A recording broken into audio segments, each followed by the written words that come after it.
Колку изнесувале процентите, например, на каматата? Па, имаме законски утврдена камата која што изнесувала 15% и овие финансиски институции, што се правни лица, како вакафите, досега во сите османлиски документи што сум гледал, ја почитувале каматата од 15% и не ја надминувале. Значи го почитувале законот. Меѓутоа имаме случаи во османлиските документи каде што оваа камата не била почитувана, имаме и по 20, по 30% наплатувана камата, меѓутоа тоа се работи најчесто каде што се индивидуалците кои што давале кредити, значи тие биле индивидуалци кои што не се занимавале само со давање на пари под заем, некои се занимавале, меѓутоа некои биле и трговци занетчи кои што стекнале поголема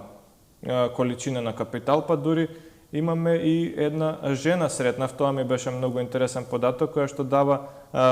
кредити и тоа дава поприлично голема сума на кредити, над 100.000 акчиња имала дадено на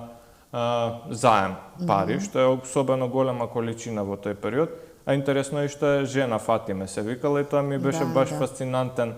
момент.